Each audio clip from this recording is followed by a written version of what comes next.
You can bring up my talisman. 'Cause Yeah. I need one every day. Welcome to Still Untitled, the Adam Savage Project. I'm Will. I'm Adam. And I'm Norm. Oh, it's just like old times. That was a wholesome beginning. We talked about dream props ages ago. Yes. And I said that I didn't really have any, but I was wrong. What You're holding you're like, holding? I'm holding. you're one of your holding dream props? you're holding a thing that I hadn't really appreciated how much I covet and at what a high level. Here. That is my magnesium aluminum alloy bladed Kill Bill sword made by my friend Jason Blakey. It's dull. Yeah, it's totally dull. In fact, that is we've talked about this, but that is precisely what they were using in the movie because that's the same blade from the same Iato maker. This is a blade maker who makes swords specifically for learning the art of drawing and handling a samurai sword. I love the kind of the wavy nature of the edge. The hamon. Is that Hamon, yes. Okay. So that is one of the final. That is the final process in the hardening and tempering of a samurai blade is the placing of clay along the edge to differentially heat it to give it the extra hard edge that keeps sharp while at the same time the back remains flexible. Now, because it's a different metal, is the process different? Is it illusionary? This is sandblasting. Okay. However, every type of hamon, every type of wavy hamon, there are many different kinds, and I'm not versed enough to know what they are, but they all have names. Oh, really? Yeah, Like so the shape is distinct? Distinctive? It's more like the attitude of the shape is distinct from like ocean waves that are ripply to wide and yeah. And is that beautiful. something that you think they go for? Like they aim for that hamon, or is it that it ends up that way? And No. Different okay. makers seek to put their stamp on it to different kinds of hamons and different kind of treatments. Yeah, I mean, every last bit of the grain and finish and polish of these things has a name and a school of thought and a philosophy. Of course. Now, if only you could walk around carrying that, like in the Kill Bill universe, where in the airport. More than we're that, I walking would around. want to having the shot that blows me away the most in Kill Bill is when she's sitting in the plane. Oh, it's and so good. sitting up Yeah. right next to her. Yeah. It's like here I am. I have a cocktail. Here's my sword. In that universe, right at the airport, people are just walking around like that's just how people do. And they never fully explain how it's slung on her back.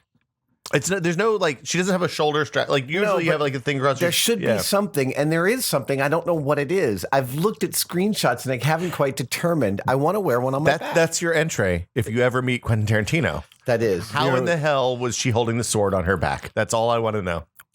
I confirm 2 degrees away from someone who would know. Absolutely. Okay. Yes. Excellent. We'll talk about this Okay. postcast.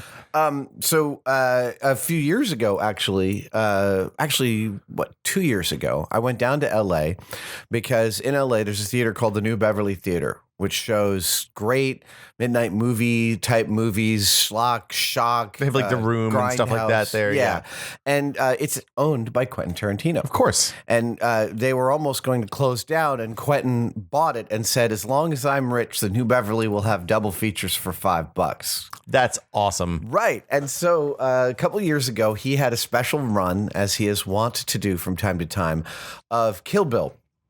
But not any Kill Bill. When he finished the second Kill Bill film, he submitted the pair of the films to the Cannes Film Festival as a single cut of a 4-hour movie. It was originally supposed to be one. That was the original pitch, right? Right. So it was a single 4+ hour movie with an intermission. And some bits cut out from both movies, right? Yes, but mostly just a little bit of transition bits in the middle. For the most part, both movies are intact, and there's a couple of extra scenes. Oh, interesting. There's a couple of extra scenes, maybe not even one extra scene. It's Michael more like J. some White stuff is in there, missing. and yeah. I mean, the middle still has that part with right. You miss the part where she's driving and talking about The about voiceover. her rampage. Yeah. Yes. The thing from the trailer is how I always think of Yes. that. Yeah. But I'll tell you that the seeing it all at once is phenomenal. Like the two movies breathe as one in a way that you don't really get when you watch them Well, separately. that break at the end after, by the way, Kill Bill spoilers. Kill Bill spoiler alert. It's a 10-year-old movie. That It's chicken fine. the crying game is a man. 299 of them die. Luke is his son. No, at the end of the first movie when she kills over Nishi, Yeah. and Puts Sophie in the trunk of her it's car. such a good cliffhanger ending, but it rolls so well into the start of the next movie because the next movie opens with the flashback, right? Right. Oh, that's the thing that doesn't exist. Bill is not on the phone saying, "Does she know that the baby is still alive?" That is not. You don't need it in a not one in the movie. That's such a great No finishing because line. It makes even though you've seen the movie, it makes the reveal of the daughter at the end shocking because you don't know that she's still chasing the daughter. It's actually so much better. This is something. But she doesn't. She never knows that she's chasing the daughter. No, The daughter is she's a huge just chasing surprise. Bill. You don't know. So when she either. goes to get Bill and finds her daughter, boom! It's like That's the way I'm going to introduce my kid to Kill Bill. So This is the cut I'm going to Well, show you her. will get to because they're just about to release the full cut. It's called The Whole Damn Affair. And by the way, there is a poster. And I believe we've talked about this on the podcast before, but there's a poster drawn by the inimitable Tyler Stout, who is just like This is the one on our wall in the office, right? not the Kill Bill one. Oh, we don't have a Kill Bill one. Pulp Fiction universe yes. one. We have a Yeah. Ken Taylor. The- Pulp yeah, Fiction. yeah. and he did the box art for the Quentin Tarantino collection. It's 20 did double X. And he did a custom poster for the run of the New Beverly, which sold out in like a negative 3 seconds. And the posters are on eBay. They're expensive. They're about You $600. have a Tyler Stout. I Kill bought Bill. it. I bought it. I paid real money for it. I didn't get a deal on it. I paid real money for it. We're having it framed. That is an okay thing. goodness. That is a good thing to do. I'm glad you at least have it framed. You know, actually, I'll tell you, Julie and I are both such movie lovers. We do have a pretty nice collection of real movie posters. We got a Blade Runner from the first run of the Italian version, which weirdly is the poster that I first learned about Blade Runner from when my friend David Bartolome had this poster in his dorm room in New York in 1985. And Julia didn't know that poster meant Blade Runner to me when she went and bought it. It was just her favorite. It was just luck. Yes. That's amazing. Oh, it's mind blowing. that is astounding. But and movie posters, like if you haven't looked at real movie posters, and I hadn't until fairly recently. Yeah. I didn't realize that they were a double-sided thing. You know, at some point, a lot of times when they're illuminated, Yeah. when you put them on Yes. the bus stops, it needs to be double sided so it doesn't wash out. right. I mean, wash 'em out. but they're absolutely gorgeous in person a lot of times. Oh yeah. So I bought Julia. A first. So in movie posters, you can pay $5 for a movie poster, or you can buy one from the year the film came out in the country that it was first released and made in, and that's going to be the most expensive one. That's always going to. And that's the bigger than when people buy posters, when you go to your local college art store, it's 24 by 36 is the reprint. But movie posters are bigger. They're 47 They're tall. often, yeah. And if you buy the originals, sometimes they come that they've never been really unfolded. So it comes in a thing like this. Wow. So they don't even roll them? No. No, because that's how they were packaged. That's how they were Monsters. sent Those to the theater. monsters. So I bought Julia her favorite movie poster, Band Apart. Okay. And then she bought me Bullet because it's the Bullet poster. It's so good. It's so It's a Green awesome. Mustang. He's kind of walking away from it, right? No. This is that a one? really weird one of him like standing in his jacket with his turtleneck, and it's like there's not this copy, and it's 1970s. There's not a lot of cops like Frank Bullitt around. All you need to do is see the turtleneck and the jacket to know he's up for trade. And I was like, I don't even know what that means. Well, yeah, what is that? That means, is that a drug thing? I don't know. What? Freaky cops. It says freaky cops. Turtlenecks. We need turtlenecks back. It's time for the fucking turtlenecks to come back. Can I will tell you? Yes, you will. Can I? And I will. I've been looking for the Bullet turtleneck. Now, there's a company that sells what they call the Bullet turtleneck, but it's a little too thick. And nobody makes a perfect. Actually, I did find a Bullet turtleneck that I thought was perfect, except that it's printed with the bullet holster and gun on it, which is I can't really wear that. That might have to be a around. commission. Yeah, it What? might. Why do people do that? Why that was like even when I was a little kid, it made me crazy when I would go buy the Kenner Han Solo blaster and it had fucking Han Solo written on the side of it. Why do they do that? I For the know. kids. It's, Oh. 2 tips for posters. There's a great website, Internet Movie Poster Awards. It's I don't know if it looks like a 1998 era site, but it has all the movie posters plus the alt international versions that you can get high res downloads nice. of. And also, if you buy prints, invest in an art portfolio, not just like your Alvin zip portfolio, but the ones with the sleeves. They're kind of pricey. You can get a 24 by 36 one for about $170. But that'll keep your stuff really nice. And then you get like nice plastic sleeves that you can buy 5 packs or 10 packs of. That's really good. And that way you can carry them to the framers and, then, stuff. you can carry them to the framers, keep under your bed, but keep all your unframed stuff in that and don't roll them up. When you buy a poster, it's in a tube, unroll it. The first thing you do is unroll it and never re-roll it back up. Oh no. Oh shit. Oops. So all this was an elaborate way of saying that I need to rewatch Kill Bill, which I think is probably my favorite Tarantino film. Oh, no. Like that as a whole. I love Pulp Fiction. I love Reservoir Dogs. I love Jackie. I love them all. They're all so amazing. Jackie Brown might be the best though to me. As the quiet, they all have so many different pieces of importance. Oh, of course. Yeah. So I can't quite say that. It's like choosing children. Yeah. I mean, we all have a favorite child. I mean, Pulp Fiction sits at the top of, within the top 10 20th century films as far as I'm concerned. Absolutely. But for me, Kill Bill, it's one of those so things that much if I'm fun. flipping through the channels and I see Kill Bill's on, that's 3 hours gone. Yeah. Every time. Penn Jillette calls them one sock movies. Huh. Why was Because you pause to keep on watching and you never finish taking off your other sock. No, that's exactly right. Yeah. Perfect stills. Have you seen the documentary These Amazing Shadows? No. It's about the National Film Registry. And it's a committee of people every year who select, I want to say just a dozen films. Like films of note, basically. Films of note of cultural significance to preserve in National Film Archives. Yeah. But the committee, the makeup of the committee is always very interesting because they're academics, there are people, representatives from every aspect, everyone who might be Working invested in working filmmakers. Right. And I think that there should be a nerd committee, like there should be a subset of the counterparts in that committee for the National Film Archives, because we're having the very same discussion that they're having. National Nerd Archives. Yes. Right. About import of Yes. various things. Exactly. How they place within the culture. So the nerd thing would be you'd need, it would be like subreddits. You'd need hundreds and hundreds of them. Well, yeah. but each subreddit filters up one recommendation. Like you spend 6 months working on your subreddit's recommendation. Right. You pump that up to the genre subreddit. This and would then- make who gets inducted into the Rock and Roll Hall of Fame look like child's play. Yeah, exactly. Talk about a great video podcast, like the annual what gets inducted into the National Nerd Archive. Oh my gosh, Norm, I love this idea. This is a good idea. And you know what might be a good contender? Okay, that was a soft segue. All right. We'll allow it. Maybe 5 years from now. What's that? Boyhood. As a For- film nerd. For film nerds.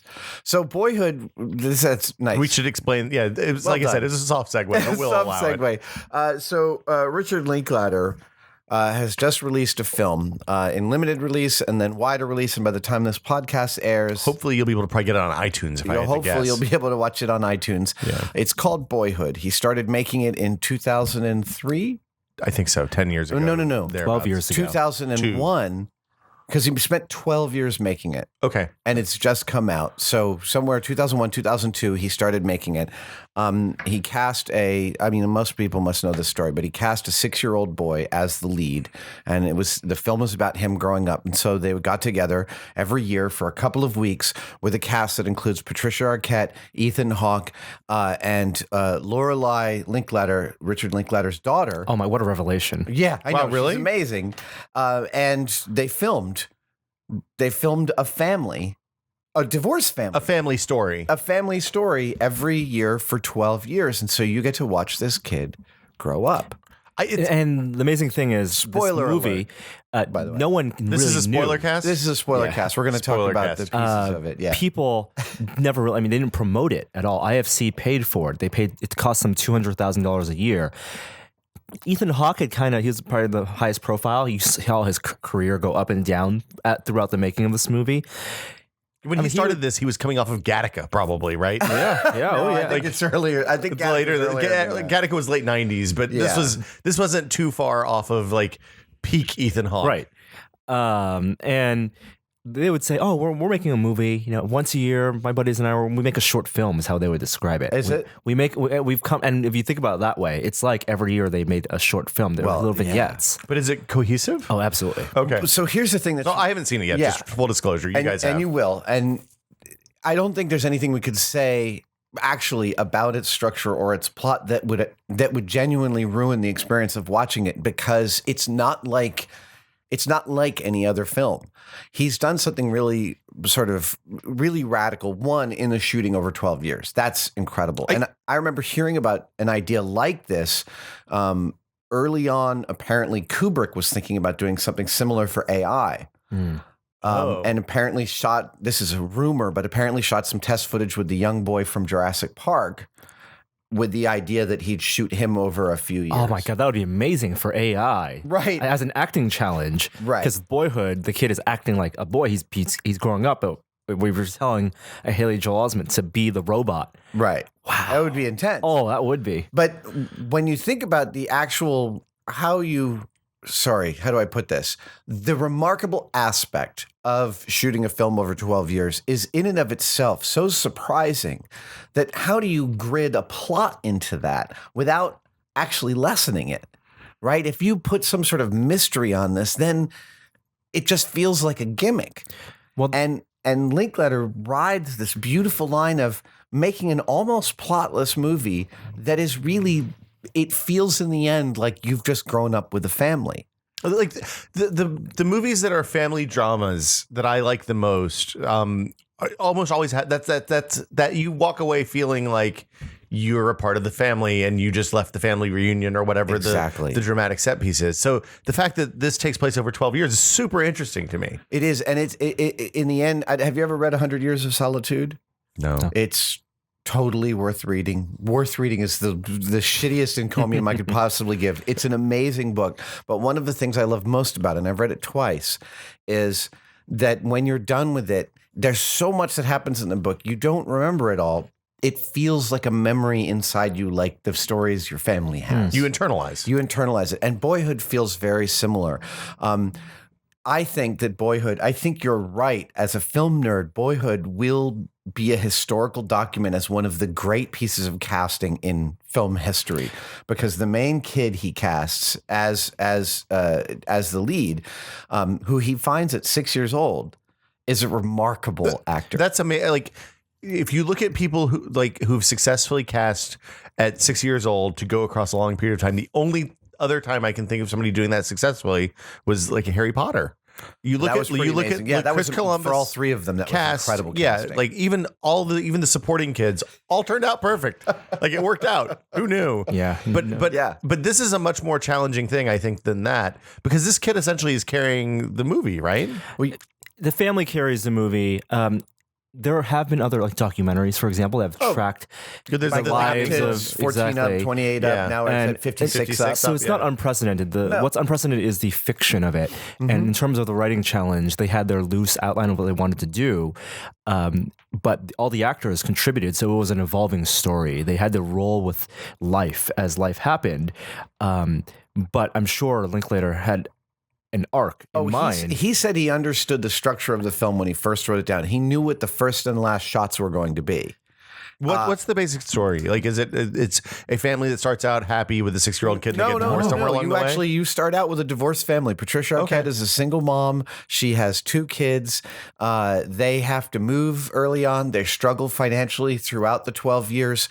Her estranged ex-husband is played by Ethan Hawke, who is fearless. I have always had this difficult relationship with Ethan Hawke, because there's sometimes I love him, sometimes I hate him. Frankly, I'm a full Ethan Hawke convert. He's fearless. The Sunset movie, Sunset Sunrise, those movies are wonderful. Full on his absolute best work. All same director and the same ambitious filmmaking coming every 10 years. Absolutely. And those films were written with Ethan Hawke and Julie Delpy. They wrote them all together. And actually, interestingly enough, although those Before Sunrise, Before Sunset, and Before Midnight films all feel very verite, in fact, all that text was written by them and then held to. Really, Linklater said, it's important to me to hold to the text when I'm shooting, not to get all improvisy because I have a way I want the scene to go. So he is a really masterful filmmaker at guiding scenes and plots. And the way this film meanders feels so natural. It's 3+ hours long, and it goes like that. That he's good at. He's good at that because you look at Dazed and Confused, which is one of his early films, right? His first film, if I'm not incorrect. It was his first. It was his first studio film for sure. Yeah, and it is a long movie. You internalize those characters by the end of that movie. Yeah. You love them, you hate them, you want things to happen to them, and you it's a complete. It is literally it couldn't be more perfect a movie. Yeah. I will say there are a couple of points at which he puts a plot into the film, like the gardener who becomes the manager of the restaurant shows up a few years later.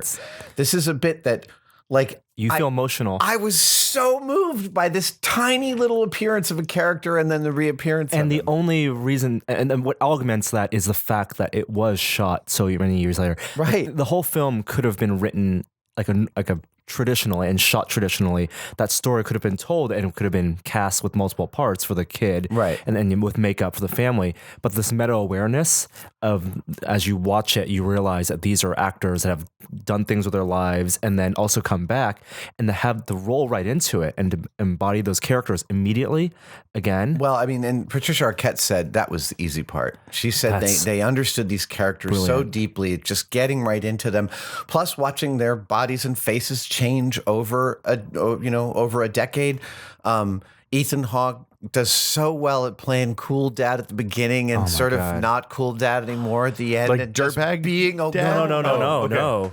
The movie isn't cynical. You're waiting. He's not cynical, and you love him even though he's totally flawed, right? Yeah. I mean, there's drama that happens in the movie as happens in real life. Yeah. But it's not a sudden car crash, sudden someone dies kind of thing where you're kind of waiting for that. Like, where's going to be the intense conflict? Well, I assume that's where the tension comes from. But there is none. No, it is these. You're just a part of their lives, and you realize it's so optimistic. Here's the thing: is over 12 years, they spend about 10, 14 minutes on each year, but the transitions are seamless. So he's walking to school and you may cut to a reverse angle and he's a year older and it's a different school. Oh. And you just have to pick it up and run with it. And sometimes it's easy to know and other times it is not. Is it always the same time of year? No. Sometimes it's summertime, sometimes it's fall, sometimes it's spring, whatever. It's Austin. Unclear. It's Texas, so the seasons are relatively uniform and things. Yeah. So granted, the shift between 12 and 13 is giant. Oh yeah. It's totally wow. It's boy, and as someone who's the father of 15-year-olds, I found that very moving. You hear his voice crack. Yeah. And change. Yeah. And you see him settle into this really lovely adult, this graceful person whose family is informed mostly by loving each other. And God. Patricia Arquette is such an undersung actress. I don't believe in psychic phenomenon at all. That's not a secret. I'm a skeptic. No. But Medium was a phenomenal show specifically because of the acting of her and her husband and their family.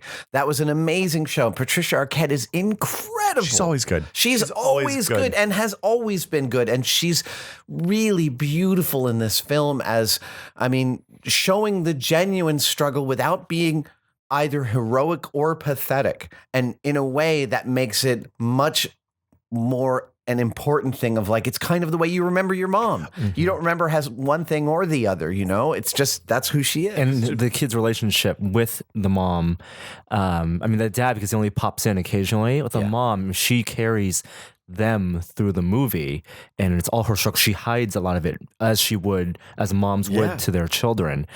Ethan Hawke, I think, grows the most as a character. He totally does. At the one of the final scenes, last scene with him in it, where they have their father to son moment at the rock club. It's so powerful, and you know, it's so powerful, and yet his character's still a little bit full of shit, and yet still saying all this great stuff. Like, it's Hawke just plays it as it lays, right? I mean, his body is older. He's not trying to hide that it's older. In fact, he puts on this amazingly terrible haircut that's just fabulous for someone who, I'm sure, if you met him, you'd be like, Jesus Christ, that dude is one handsome dude.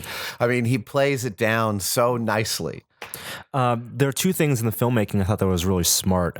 One is the music. We had to call that out. And that was probably, I mean, the music was done at the end. Probably the last 2 weeks. It's a very zeitgeisty. It is very, it's on the order of, as far as I'm concerned, of, what do you call it? Is it like a diegetic Garden soundtrack, State. or is it? It's like Garden State. It's a score, but it's pop music. It's score, but it's pop music, and there's some amazing pieces of music on it. The one that I can't stop listening to is the album by Family of the Year, which is the last song in the movie. The last song in the movie. It's the movie song. from the trailer, and it's called Hero. And I cannot stop listening to this You get song. chills just thinking about that This song has no chorus. Yeah. It is just verse, verse, verse, verse, verse. It kind of has a chorus, but the chorus is the same as the verse, and yet and they mix it up by changing the number of bars between.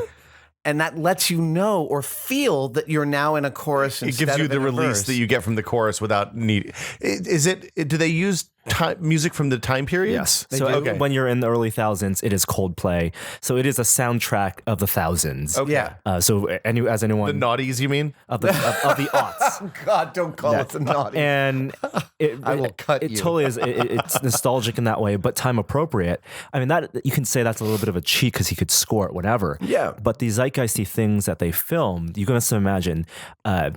He was obviously very cognizant of era appropriate zeitgeist pop culture things. So he would always shoot shots of the kid playing video games because he knew video games.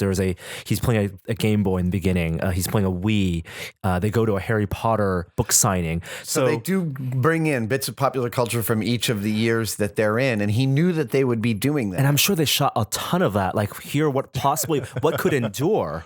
And then so there's a great scene where they're at a campsite and they're talking about like a Star Wars video game, and there's a great line, "Oh, they'll never make more Star Wars films." And they shot that, 6 years ago. Right, when they really thought that was the case. Right, and then it resonates now. And so to be able to capture all of that, I mean, it's amazing.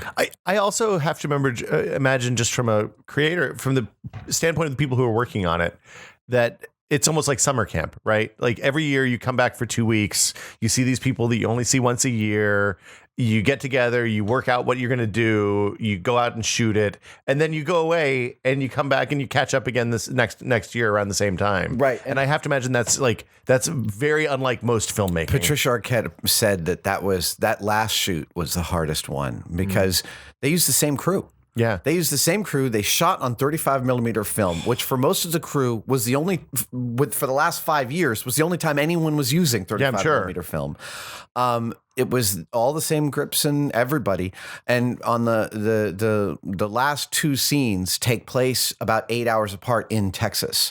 And so they piled the entire crew into a bus and drove them to the last location for the last scene. Did they shoot it contiguously? I mean, I know that obviously they shot the years. I guess these last two they did, because when they were done shooting that last scene, they drove 8 hours back, and Linklater said that was like the cast party. And as they, and a very emotional, as they got out of the bus back in, I think, Austin, the crew was going, manhood, manhood, manhood. They want to get back and shoot more of this. I saw Linklater answer questions at the Embarcadero Cinema here in San Francisco when the film opened here, which, by the way, I should point out that when the film was only in 21 theaters, it was selling out so regularly that within the first 3 weeks of its release, it was the highest grossing per screen film this year. Yeah. Per screen, per showing. Yeah, like 40,000, 50,000 per. Yeah, it has an unbelievable Rotten Tomatoes score. So I'm not convinced that. I think it's entirely possible he may come back in a couple of years and shoot for another 10 years. The one we've been gushing about the movie. It's not without some faults. I think Arms folded. Fuck you, Norm. I think that I mean, it's a story he wanted to tell, obviously. So the way it's told is beautiful. Yeah. The boy, he gets very the last third. He gets very mired in being existential, as young men are. That's the right thing to happen when you're 17. It is. I mean, the first breakup. It is. His dialogue becomes very, like 12th grade, philosophy. Was the boy involved with the writing stuff too, or was it? I think they were all contributing. Well, he would ask him about stuff that he was going through also, and we've build that stuff in so that the kid had some real markers to work from. Because I was going to say it's hard. When I was in my mid-20s, I could look back and remember what it was like to be 17 years old through the lens of 10 years of time. Yeah.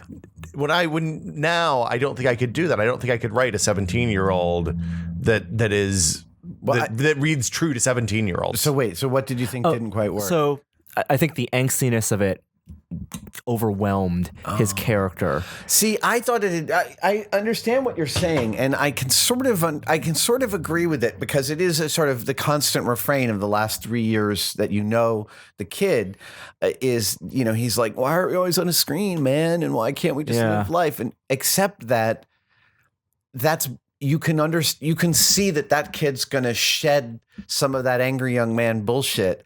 Well, that's, I guess, what we want to see more. Right. Because the last shot is like him beginning of that. And again, a very optimistic film. I also thought the only performance that didn't thrill me was his girlfriend. Yeah, I thought that she was a little bit two-dimensional. But think of how hard it is to come in. Yeah, could you imagine? 8 years into a 12-year thing and be like, oh, you're fucking Oliver, now, the cousin of the Bradys. The other thing, and I started by saying that his daughter is a revelation, is watching it, I wanted the same movie from the female perspective. Because I think that would have been things. I did want more from Lorelai. She was phenomenal. You met her when she's older sister, younger sister? Older sister. Older sister by like a year or two. So you meet her when she's 7 or 8. She starts by doing a Britney Spears dance in front of him that is hilariously upsetting and amazing. And she's fearless. And Linklater said he didn't plan to cast her in the movie, but when she found out there was a role for a sister about her age, she was like, well, I'm playing that. And she, clearly has good genes, because she's very smart, very intelligent, and absolutely beautiful. In a way that you find intelligence also a feature that is beautiful, because her portrayal of that character is something that is very compelling. And I wanted a little bit more of that. Yeah, it's true, but it's called Boyhood. I know, and it's a little late to go back and do reshoots. It turns out it really is a revelatory film, and I swear, I don't think there's anything we've said here that will make this film less exciting to sit through, because I'm dying to see it again. It sounds like it's not particularly plotty. No, it's not plotty. It's not plotty at all. And you will just revel in these great actors and filmmakers putting together this incredible document. It's funny. Yeah, it's genuine. There's some laughs that you don't expect, and some sad things that you also don't expect. But the laughs feel totally genuine, like family camping trip laughs that are absurd and tired and stupid and wonderful. And if you build that relationship over that period of time, you get the family in jokes, right? In a way that's not quite as easy to set up, as fake as, well, here's the setup for the joke in Act 1, and here's the payoff for the joke at the end of Act 2. Exactly. So anyway, that'll do it for us this week. I think there's our spoiler cast about Boyhood. Yeah, I don't know if I might not even call this a spoiler cast. All right, I don't know. Maybe it's a semi-spoiler cast. I think that the tested listeners are pretty cool. As far as I've determined from the comment sections, they're pretty cool with the spoiler casts. They don't really give a crap about it. The objection is when somebody is in, we've had people who are in, let's say, countries? Regions where, like Australia, for example, if you want to go see Guardians of the Galaxy before you leave for Australia tomorrow, I don't think it's going to be in Australia until like 2017. What? I thought it was an international release. I'm sure it's an international release. In some cases. The Australians always are the ones that complain. So the movie companies are just going to get to it, because the only time piracy affects their bottom line is when they delay the release of a film in a region. This is the lesson. That is the lesson, the meta study and all that. Well, the whole political thing also, and how many screens are available. Anyway. National Nerd Registry. The National Nerd Archive. You have 5 weeks to get that going before this podcast airs. Oh, yeah. The domains are going to be registered today. The National Nerd Archives. National Nerd Archives. Do it, Norm. All Okay. right. We'll see you guys later. If you like us, rate us on iTunes, Yeah. YouTube, all that stuff. Thanks for watching. Bye. Bye, guys.